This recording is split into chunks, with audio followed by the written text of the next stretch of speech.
Good morning, gladiators. We who are about to play Salutio! Episode 50. Can you believe it? We've done 50 of these Games Gladiator videos, which of course started off as Ollie Plays videos. Mind you, about 20% of them have been on Ultima. We've done about 9 or 10 on the Ultima series alone. But still, that is quite a significant amount for me. I started doing these, I think, in about May. And it's now, of course, the end of September. So I've been doing a fair few every month. And for episode 50, I thought I'd do a very special one. Just chronicling some of the best games of my own career. Because I have made several hundred games over the course of 20 or 25 years of making games since I was a kid, maybe even longer, who knows. And of course, many of those years were spent making Flash games. As you know, Flash is no longer popular, but for a good decade or so, it really was the technology behind all the popular web games that you used to know and love.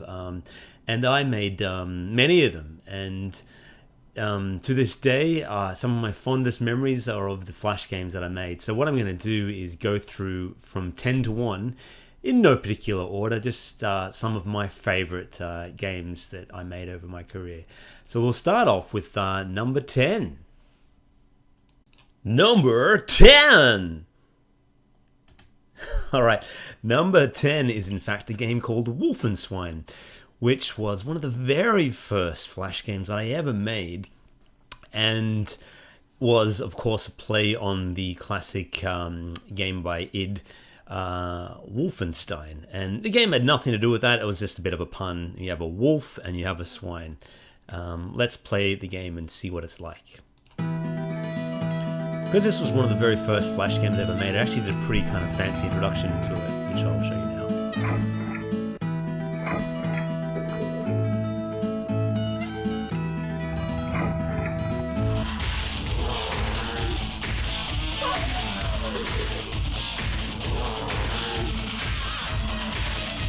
Yes, so yeah, this is of course, the classic fairy tale of the three little pigs and the big bad wolf, but I've added a bigger, badder pig. And so you're the pig here, and you have a rocket, and you add it to the wolf, and he swings around, and you basically have to pick him up, and then swing him as far as you can.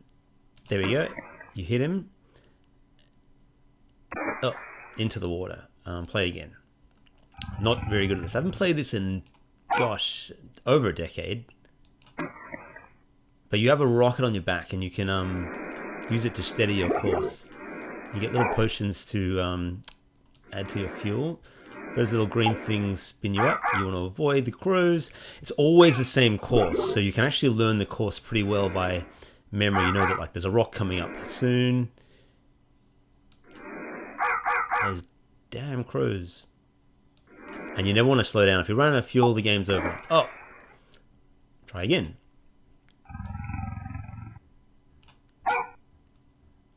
So yeah, this was one of the very, very first Flash games I ever made. Probably the second one. Whoa, it's quite tough.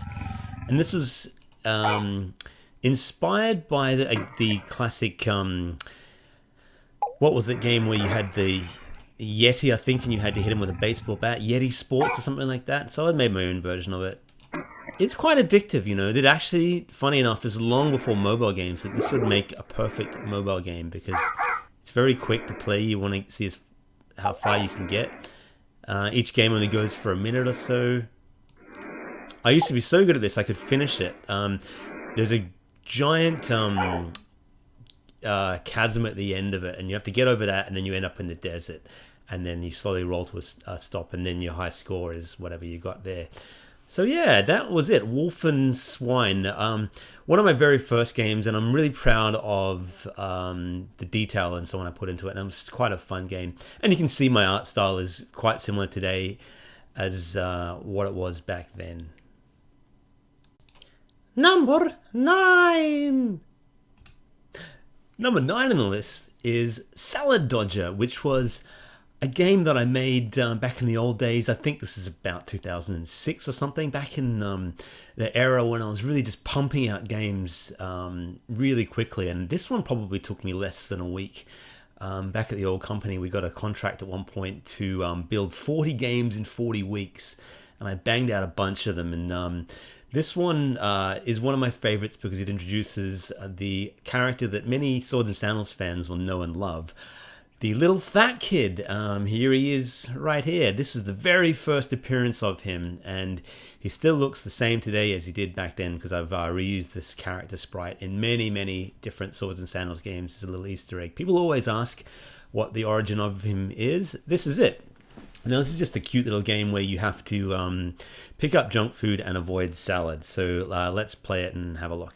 Here we are running. You have to jump like that. If he gets quite fat, so the ground gets heavy. So you have to basically pick up the junk food and avoid the salad that'll come towards you. You can kick it away with your finger, but the heavier he gets, there we go, kick that one away. No tomato, please. Donut. Super simple game, like totally designed for quick plays, but there's lots of little power-ups and things. It gets faster and faster soon. And as you can see, the ground is getting heavier. I love the simplicity of it. Oh! He had some salad. Here we go. Here's junk food. Oh, lethargic, so slow now. Oh no, the ground is getting heavier. Brussels sprouts. Oh, they keep chucking stuff at us. Tomatoes. Oh no! Big bucket of chicken will sort us out. We need another power-up. I don't know, there's something just delightfully kind of fun about it, and I do miss this era of making super simple fun games like this. Of course I did all the art for this game. This is back in the day I did all my own art. Oh! And of course I came up with a whole bunch of silly quotes for him to say, food related quotes, and there he is in his little reading chair by the fire. Let's have another go of it. It's just, I don't know, this game, it really could be my favorite game of all time. I put it at number 9, but you know what? I probably like this game more than Swords and Sandals. It's just, I don't know, I love it. Little fat kid. Little wobbling belly. Of course, this sends a very positive message to kids everywhere saying, you know, avoid salad and eat junk food. The beauty of Flash was that you could make games very quickly, and it was very easy for to have little animated sprites in them, and you could bang out a game like this and put it on the web, you know. And the funny thing is, like, this game is probably only about 100 kilobytes in size with music and everything and all the art. Even today, I mean, you can build this in HTML5 now, of course. Well, Salad Storm, we don't want this, but it's going to be a lot bigger and, you know, may not run as well. It's such a shame that these Flash games are... I just fell through the ground. It's a shame that Flash games are disappearing from the web because we really are losing a legacy of some wonderful games. Oh, Sugar High, well, it's going crazy with sugar. Ice Cream Sunday is the best day of the week. Alright, Salad Dodger at number 9. Love it. Number 8. Number 8 on the list is a game called The Contraption, which was a sort of fantastic machine-style mousetrap puzzle game that I made back in the early days. This was a tricky game to make because I'm not actually that good at making puzzle games, and I found it quite challenging to come up with interesting puzzles and mechanisms and so on. And so it's one of my top 10 on the list because of I was quite happy with how it turned out. I used a 3D modeling program to model the all the tools in the game, and then sort of did this vector tracing thing over the top of it. So it's quite an interesting, simple style as well I did for that. So let's have a quick game. You basically have 60 seconds to try and get the ball into the cup or something like that. It's been a long time. All right. So here we go. Level 1, nice and simple. Here are our items here. We put a little boing thing there. This is the thing, and we're going to get into the cup. So we have one of those, and we'll put a wall up. What you can't see down here because my face is covering it, but it tells you how many objects you have. And we had 4 objects we could use. So let's try, see if that worked. Boing. No, not quite. So we can edit that. We've still got 36 seconds to do it. We can try adding that. That might work. If we bounce that, we'll start again. No, what we need is, what about this thing? Oh, we need to get rid of something. Get rid of that. Tricky. Delete. It was quite a cool drag and drop interface, really, I thought. Let's try this. 10 seconds remaining. Oh, go in. Try reset. We're going to reset that. We'll try it again. Oh, 11 seconds remaining. That's not fun. 7, 6, 5, 4, 3, 2, 1, and game over. So, yeah, that was a wow, Playaholics. That site no longer exists, unfortunately, and it's game over for that game. But yeah, the contraption, that was a bit of fun, and there were 20 levels of increasing complexity. Number 7. Number 7 on this list is Pericles, who is better known as being one of the arena champions from the Swords and Sandals Gladiator series. Well, here's where he originated. I created some 3D models back in the day for Pericles and his mighty pillar of colored spheres. And I used I think a poser was the program I used to make it. There's our character there, and I added some sort of stone texture to him. And this was another attempt at making a puzzle game back in the day. I wasn't very good at puzzle games, but I was proud of this one just for the look and feel of it, and the music was kind of cool. All right. It's all done in with 3D models. So you basically have to try and sort these colors, spheres into different combinations, if I remember. And they go down like that. It's just sort of a variation on the 3-in-a-row puzzle style game. And I got samples of Pavarotti and various opera singers, which, you know, you're not really allowed to do, but back in the day it was a bit of a wild, wild west for that, yeah, sort of thing. When you get... Oh no. It gets faster and faster and faster. It's quite a hectic game, really. And we have a little Corinthian style background. There are various power-ups I think you can get in the game. And then every level it adds up another sphere to the game. You know, there's nothing that special about this game, but the reason it's on my list is because I was quite proud of the sort of the simple physics of the balls rattling down the pillar and just the general aesthetic. It was my attempt at making a 3-in-a-row style puzzle game. And I was quite happy with the result. It's all faked physics. There's no actual gravity or anything on them. So yeah, if you get 3 in a row in any direction, you get bonuses. So 3 in a row there, and it clears the area. But the ball, more colors get added, and it gets faster and faster.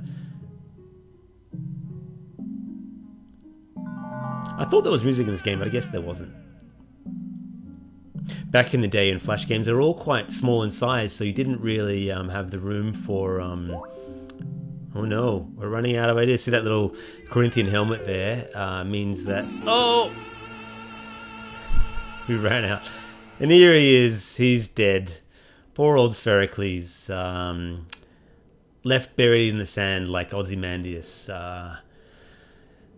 Ye who look upon my works and weep. Is that a bug? I'm not sure that was supposed to happen. Anyway, that was Pericles. Beloved Pericles. God love him, the arena champion. Number 6. Hebrew. Number 6 on the list is Wolfenstein Hungry Like the Wolves, which was the 3rd installment in the Wolfenstein series. And the reason this is on the list is because it is the biggest and baddest platform game I ever made. Bad in a good way. Let's check it out. So this game is basically a 16-world platform game where you control the wolf, and you get little hot dogs as your life from Auntie Spam's hot dog place. You basically have to get through the level and feed the mafia wolves at the end of it. This is made, of course, in Flash, like all the games, but it was really tricky to make a good platform game and get good sort of physics, and I was really proud of how it turned out. There is a few collision problems, but it's a massive game with many worlds, many levels, 16 in all, and each one has quite a bit of difference. Actually struggling to get up there. There we go, get that cheese. You know, you have slopes that go up and down. If, see, that guy ate your hot dogs. If you lose all your hot dogs, your life is over, much like Sonic in the Rings. So I'm going to jump there, add a little mustard for a bonus. Whee, blind jump. Whoa, there we go. There we go. There's the Mafia Wolves. You did good, kid! This game was actually a reskin of a game I made for Golden Pikelets back in the day. And in that you played a character called Mr. Chocky, and it was a little round pancake guy. And that game was in their site for quite a while. And we ended up, once it stopped being promoted and so on, we ended up reskinning it with this and putting the wolf in. There's a rocket power-up. I can't remember what it does. Can we use it? Oh yeah, it makes you invincible. Can you knock over those things? Yeah. Knock over the bats. Whee! Doesn't last very long. Whoa! Dead. Get 3 lives. Heaps of detail in this game. There's levels underwater. There's levels where you're being chased by a giant pig. Those little bats are very much inspired by the Wonder Boy series. Of course, this is all my own art, as usual. Flash just really lent itself to doing animated stuff like this, which is, whoa! Tough. Which is just, you know, it's a lost art, really. What I discovered in this game was that platformers are actually really hard to come up with interesting levels for, you know. Moving platforms. We want to get up there. Don't rush. Yeah, I found it quite tricky to come up with interesting level designs.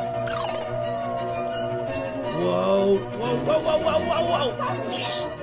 Oh, another life. Excellent. Surely that's our last life. We'll get there. Using the power up too quickly. Whoa, no! Game over, man.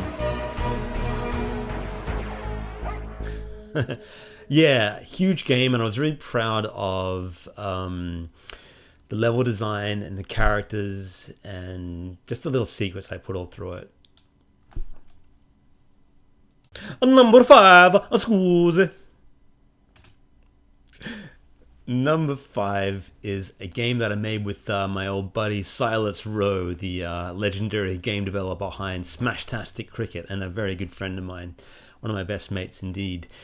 Ghoul Academy was our take on ghouls and ghosts, and we wanted to make a sort of arcade platform shooter where you took down a horde of undead creatures. I did the art and a lot of the level design, and he did the programming. Let's check it out. 3 different difficulties that get tougher and tougher. An introduction which features the little fat kid and our hero, Father Painbringer. Back in the old days, I used to do a lot of introductions for games, and I didn't realize that everyone would always skip these, and especially in a Flash game, why you'd ever do an intro cutscene is beyond me, and I never really do them these days because I know nobody ever really pays attention to them unless it's a really big game. But I thought it would be fun to do, and each chapter in this game had its own sort of amusing introduction like this. Father Painbringer was based on Mel Gibson, but a lot of people said he looked like the guy from Little House on the Prairie. So, man, whoa, jump, jump, jump, shoot, shoot, shoot. So you basically have to smash these guys up with your trusty gun. You can run and jump, and you get various power-ups along the way. That little green bar at the top fills up as you harvest the enemies. Oh, there's an R. We want that. What's that? R. Rapid fire. Cool. You can shoot in 8 directions, much like the classic sort of Nintendo-style games. And there are tons of different weapons as well. The various enemies have different coloured shoulder pads and things to signify their difficulty. I also did the music for this game using a program called Fruity Loops, which is basically like a mod tracker. You know, you program all the notes individually. It's quite a catchy song, actually. I quite was fond of it. I had a lot of time making this game. Not a lot of time. Actually, we did have a lot of time. We had about 6 weeks to make this. We made it while the boss was on holidays, and he wasn't a big fan, but screw him. We had fun making it. This was well received, actually. A lot of people liked it. It did very well on Newgrounds and Congregate, and people thought it was a lot of fun to play, and they loved the theme of grenades. Silas did a great job of programming the various weapons and so on in the game, and the platform part of it feels quite tight and responsive. And there's a lot in this game. There's actually 4 different bosses to fight. The grenade's actually quite powerful. What's that? Shotgun? Oh yeah, shotgun is deadly, but it's only powerful up close. Zombies, Grim Reapers, all the classic undead. You can shoot up, you can shoot down.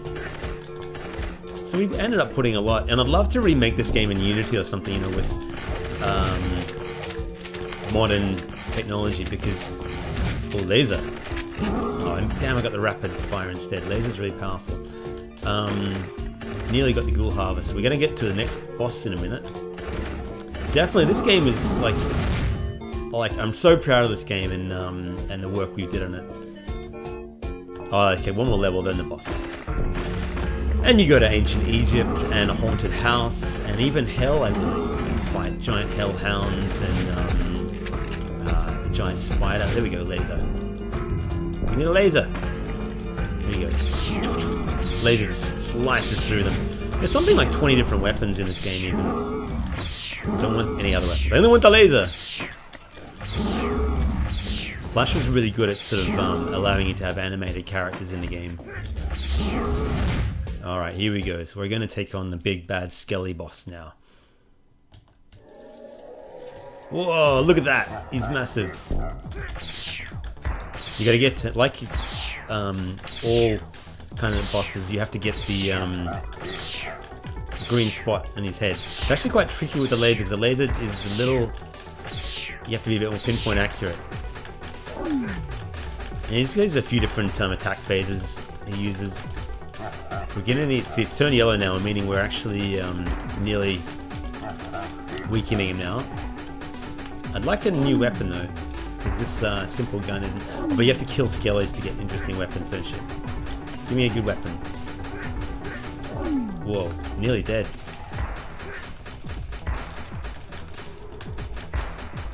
Come on, help me out. Give me a heart or something. He's got a pretty predictable attack phase, but... Oh, dead. Game over. End game.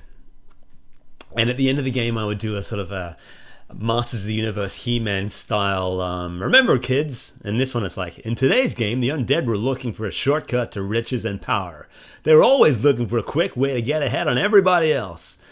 In reality, this is probably true, and you can make a lot of money being deceitful and nefarious. I am Father Painbringer. See you next time. So, of course, I did a quite a subversive message in all these games. Father Painbringer ended up being an arena champion in Swords and Sandals 3, I believe, and I think he features in Swords and Sandals Pirates as a little cameo in the shop. So there you go. One of my favorites for sure, and probably should be higher on this list actually. Stupid fat number 4, precious. You gotta love the voices, right? Or maybe you don't. Number 4 on this list is a game called Death Row. This game was originally made for National Geographic to promote a show that they had called America's Hardest Prisons. And so we basically made a prison simulator, and it's almost a prison Tamagotchi, really. This game did really well on the internet. It seemed like there was a lot of people playing it for a long time, and there were many sort of walkthroughs and people asking how do you solve it and so on. Okay, let's play. Hector von Damon, a condemned man. Yeah, so you have a little backstory about him. You've got 2 weeks to try and reform him. And you do that day 1. He actually is automated, so he'll walk around the cell and the day will slowly pass. You can sort of see the sun will start rising and setting. You have a variety of stats. You've got cash, health, mood, respect, work ethic, and energy. And you're going to try and get those up before he is due to be executed, because he didn't commit the crime. But you actually have to find the clues in his cell to present to the judge. So it's quite a detailed game. There was a chat. I don't know if the chat works anymore. Hello, Hector. We hooked it up to a chat bot, thinking, I don't think it works anymore. Unfortunately not. That's too bad. But there was actually a chat program where we would talk back to you, and it was quite convincing. Leave me alone. Society gave up on me. It's quite a serious subject matter, really. You can look for clues. For example, I know there's a clue in the toilet, I think. There we go. Found a clue there. We'll ban the search for now. We're going to interact with him. Play a game of Hangman. What word am I thinking of? A bunch of different mini games and things you're thinking of. They're all prison-related words. Is there an M? Is there an E? D? K? S? V? X? W? Oh, close. What is this word? Something... H? Yeah, hang. Jailbreak! Of course he's thinking of a jailbreak. So I put a whole bunch of cool little mini games in here. You could restrain him if he was causing trouble. At the prison shop, you could buy various items for him to make him happy. We had $200 cash. Oh, he's on the toilet. Let's buy him a soccer ball. And maybe a rug, calendar, a waste paper bin. Get a waste paper bin and a shelf for his stuff. Mirror will normally make him happy, but we need to go send him to work to actually get him earning money. Let's make some license plates. Off to work. He's not feeling very great. Sure, you can make me to work when I slack off all day. That's because his work ethic is very low. Hector Damon is making license plates. This I'm actually thinking would make an excellent mobile game, and it's something I've thought about a lot, is somehow porting it to mobile. It is made in ActionScript 2, which is an old language of Flash, and unfortunately you can't just click and make it mobile. It would take a fair bit of work, but it's something I've thought about a lot, and maybe one day. So the day is passing. I'm going to stop work. He's not working very hard. Oh, he feels sick. Let's get him something to eat. Apple. He's not happy about that, but he needs to eat. Broccoli? He hates broccoli, but he's making him healthy. He's inconsolable and refuses to deal with you. Yells to the guard, escorted from prison for the day. Oh. Oh, so that's pretty grim. Something more. He basically got very angry with us. Anyway, quite an in-depth game, and there's lots to do and a lot of strategy to it, and very serious subject matter, of course. I didn't want to make light of it, but certainly I'd say it's the most interesting game and subject I've ever made, and something I'd love to revisit one day. So yeah, Death Row. Yes, it's number 3, I believe. Number 3, yes, 3.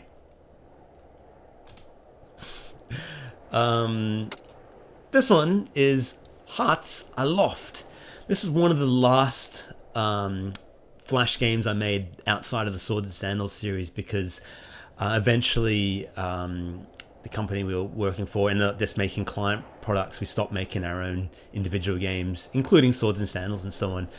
And this was one of the very last, and it's one of my favorites as far as the polish and the detail of it. It's using some beautiful art that I made for another game called Yamcha Showdown, which actually is not going to be in this video because I believe it deserves a video of all of its own, and is one of my favorites as well, but it's not going to be in the top 10 list. Anyway, Hearts Aloft used a lot of the artwork from that and turned it into sort of a little bit. It was inspired by the game Joust, which was that sort of emu balloon joust, but it turned into something else altogether. So let's play now. Quite a sad story, really. My father's condition worsens. Poison courses through him. He will not survive the night without a cure. It is decided then. I will fly to the heavens and ask the gods to help us. It is too dangerous. I cannot lose you as well. I will surely die. Be brave, my love. I will find a cure. I will wait for you. So yeah, you have to find a cure. And the sad thing is, in this game is there is never a cure because the game never ends. You've got some cool particle leaves going in the background. So we fly up, left and right with our balloons. When your balloons pop, it's all over for you. But if you're higher than them, you can chop their balloon and get coins.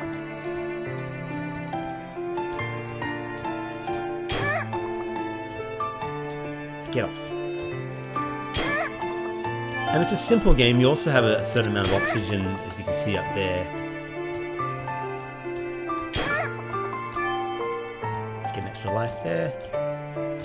What I love about this game is just it's quite a simple but an elegant game, and it feels simple, you know. And I kind of lost that in many of the games I made. I made them very complicated. Here we have a shopkeeper. The music here is actually it's from a documentary called So Many Cars in Beijing, and the song is by the Chinese Children's Broadcast Choir. Go figure that. And I thought it'd be interesting to put in this game, which had sort of an Asian feel to it. So you can get balloons, an air tank, a better sword. You can upgrade all these things. We'll get an extra balloon. You can afford that, and an X tank. Okay. This character was based on my buddy Silas Rowe, who at the time was a little out of shape and had long hair. And he also was the inspiration of Yamcha Showdown. So the shop disappears and you keep going higher, and you get a little faster the more balloons you have. Whoa. Now back in the Flash days, there was no built-in physics or everything, so you had to make your own physics. I'm going to keep climbing. Eventually the chickens disappear and tougher enemies start appearing, like sumo wrestlers and ninjas. That bomb will cause some coins to fall down. Oh, there's a big block of gold, which we want. I'm not sure what that piece of music was. Oh, ninjas. They can attack you back. Oh, firecracker. Whoa! Now we're going quick. So there's lots of cool little power-ups and things. You know, we just missed the mobile era with a lot of these games, because these would have been just perfect for mobile, you know.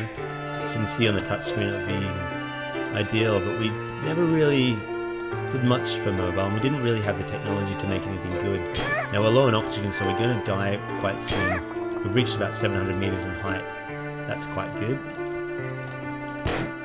Air supply ran out.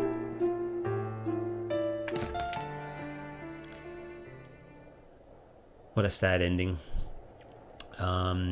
Yeah, poetic. But that game was Hearts Aloft, and yeah, I'm very proud of it, as I am of many of the games on this list. Number 2, mate.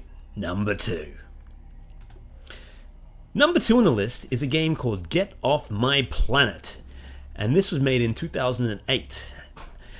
Which is interesting because you see on the title screen that is Barack Obama, and this alien represents George W. Bush. And I don't know why these guys are on the title, because they weren't present during the making of the game, and there was no sort of thought as to why they would be in the final version of it. But I think there was a lot of celebration, and even here in Australia when Barack Obama became president, you know, the whole hope thing, and everyone was just happy to see the back of George W. Bush. And so on a whim, I decided to just put them on the title screen and have you play as basically Obama, and the bad guy is called W, Evil Axe. Anyway, let's check the game out. Barack Obama. All right, and we'll go with regular difficulty. April 10, which is my birthday. Newly elected world president Barack Obama leads a starship of brave souls in search of a new homeworld. Moments later, evil overlord Evil Axe of Star System something incensed to anyway, too quick. So basically, you're both trying to settle this planet. You're settling it, and he's trying to attack you. It's basically a tower defense game. So that's our planet. We have to build a city of 25,000 citizens and fully terraform the planet. We want to pick where we want to have this home base. Here we go. And the game begins, and you build items, and then he'll taunt you. The more farms you build, the more crop circles I'll create. Alright, so we're going to upgrade the city a little bit. And we're going to build a terraformer to start transforming our planet. You can either have a mineral-rich planet or a Gaia planet. Go with the Gaia ones. It actually has more citizens on it. And then you start building different structures. So you have tower defense guns like this. Tower defense was all the rage when I was building this. And so I decided to try my hand at it. And so now we have enemies are bombing our city already. We need actually to... oh gosh. We need power plants, damn it, to power our lasers. It's quite a complicated game. And each building has some kind of symmetry, but we don't have enough money. So we've only got the one laser there. We need more lasers, don't we?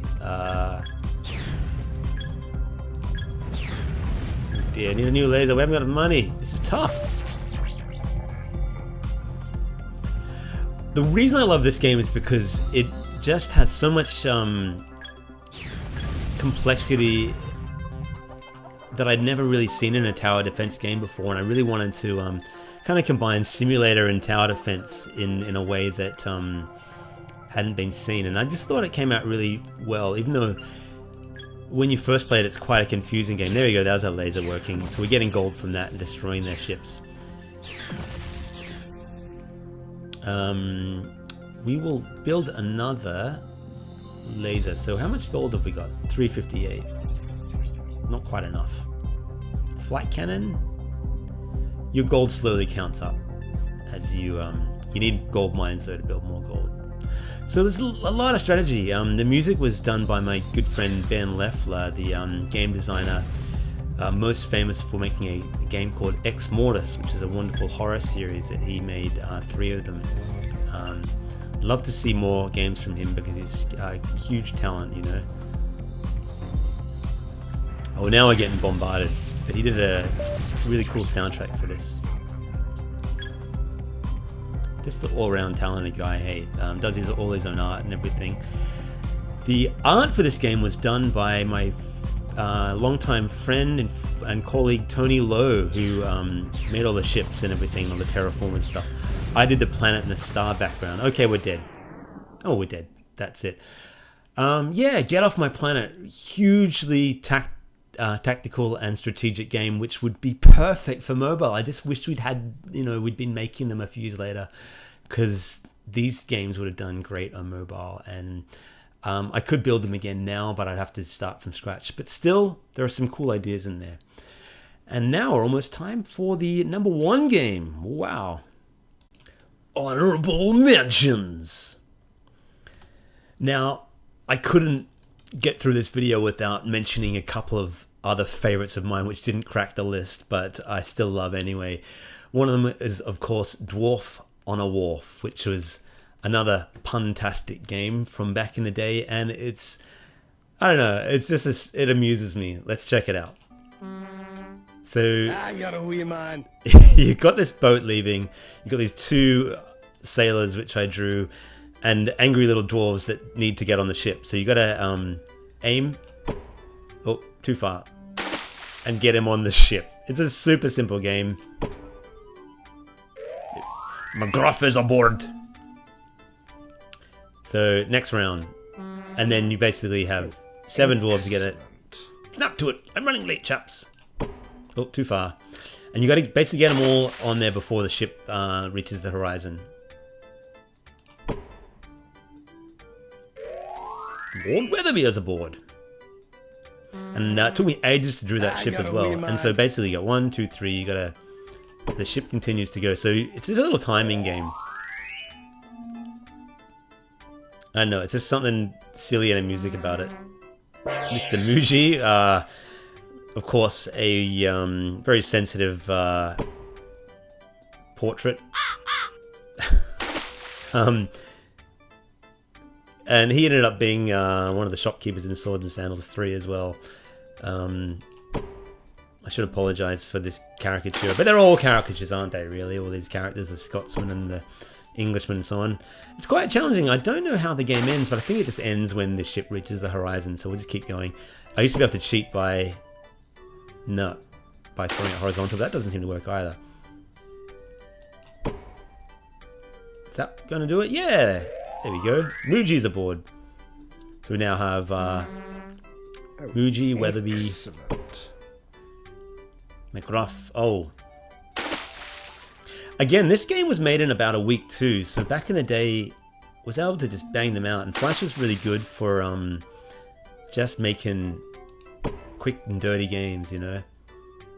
And they basically made money from ad revenue. So you'd make a game and you would slap some ads on the front, and oh, damn you, Seagull, we would have made that. And they would, you know, they'd have quite a lot of plays. You'd be surprised with, compared to the amount of downloads games get these days, like a lot of games that I make, the Swords and Sandals games might, you know, the most popular one has about 1 million downloads, Swords and Sandals 2. But some of these these web games were played many more times than that. And in the next video, I'm going to tell you exactly how many times. This looks like probably game over for us. Oh, we almost made it. Get me on that boat, lads. The ship's about to leave. One last shot. Will the Seagull help us? McGruff made it! Amazing! Round 3 complete. I don't know. Oh, wow. Alright, anyway, the game keeps going like that. Honourable mentions. Dobro is another honourable mention made by myself and, of course, Silas Rowe, another top flight creative game. And this was just a simple game based on Snow Brothers, if you remember that. And you play a little cute little chef, and you have to roll up balls of dough and get the enemies. And then little baking goods come out of it. And, you know, such a simple little game, but I did the art, Silas did the programming. You get some donuts as a reward. There's not that much to it, but there's something kind of cute and addictive about it. And I made the music for this game, which might be... Yeah, this is another original track of mine. I was in a kind of creative renaissance around this time. Hey, I wish I had the energy now that I did back then, and the creative energy, you know. It was tough. Game over. There you go. Dobro. Great game. Ooh, it's an honourable character, that one, that is. Yeah, I don't know what that accent was. It's supposed to be Irish, I guess. Wolf and Swine, Chapter 2, Desert Scorn, makes the honourable mentions list as well. It was another sequel and didn't make my top 10 list, but I thought it had some kind of cool stuff to it. Let's have a check it out. Good evening, Mr. Wolf. Water, I need water. Certainly, you're our guest. Let's not forget the past. While you're in there fixing something to eat, lentils, potatoes, or ham kebab. Ah dear. The original version of this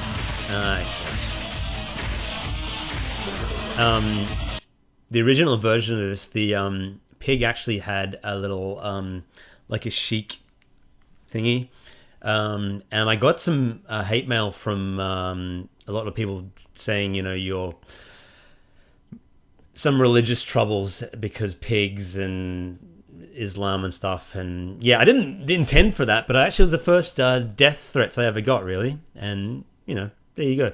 So it's a similar game to the other one. You go like this and you release him, but where it's different is it had a cool zoom in and zoom out mechanism, which I was quite proud of. And you know, it's similar to the other game, technically better, but it didn't make the top 10 list because it was just an iteration on the other one. Whoa, tough. And it wasn't actually quite as fun as the first one, in fact. It was a bit more random. And the zoom thing kind of played against you. One cool thing about it, though, is you could do this. So if you go backwards, trying to be clever, you get shot by the pig. One last game. I wanted to show you this thing. If you can find a pyramid, you get a little shortcut. But this one, you know, takes up where the first Wolf and Swine leaves off.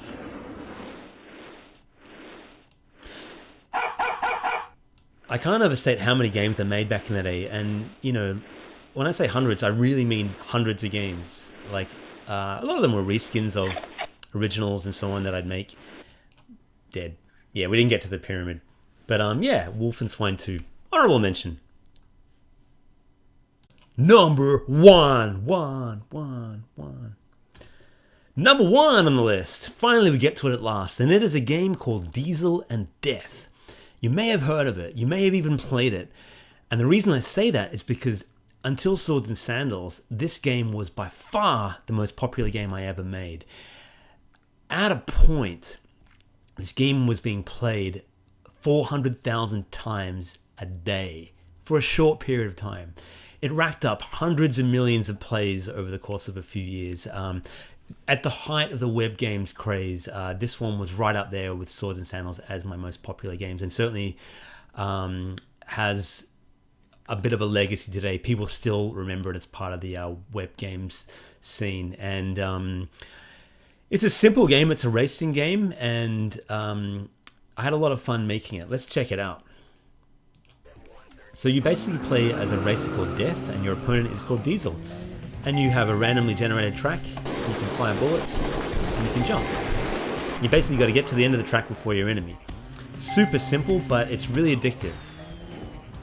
You can see at the top there, that's our enemy. We're catching up on him. We've got a flamethrower there. We should catch him before the end. We can unleash our flamethrower with him. Got him. You win. Simple as that, you know. Let's race again. Start off with no power-ups. You literally are just holding down the right arrow and then pressing a button. But for some reason, this game, crashed. Just did so well, and people loved it. There's not that much to it, and I thought I'd have more to say about it. Other than the story behind it was I actually got the code for the random generated track and the wheel physics from a book, and I copied it out, and then I learnt from it and changed it, added the jumping, added the second opponent and some AI, and there we had it. Put it up. I made the soundtrack for it in that Fruity Loops program. Drew the backgrounds myself and the bike, so we're neck and neck in this race. Use the nail gun. The AI is pretty simple, but it has what's called catch-up logic, also known as the midway effect, whereby if you're too far from your enemy, it'll speed you up, and it does it in Mario Kart too. Oh, they got us dead. So you could be losing the race by a lot, and then you'll speed up really quickly, and the races always feel close. It is definitely one of those games that you want to keep playing, and for a time, it was very popular, and I think inspired a lot of the different race style games that you see. How much, I'm not sure, but I definitely feel like it had some kind of influence. So yeah, The number one game on my top 10 Flash games that I made, Diesel and Death. There you go. All right, that was a long video and took longer to make than I thought. Hope you enjoyed watching it as much as I enjoyed making it. It certainly took me back on a nostalgic trip to the past, and it was a lot more fun to make than the top 5 worst Flash games of my career, which you can see earlier in the Games Gladiator list. All right, everyone, let me know in the comments which one of these is your favorite. I'd love to know if you've played any of them. All right. Hi to all my new subscribers. Great to have you aboard. And there'll be some more Swords and Sandals Pirates videos coming real soon. Have a great day and bye for now.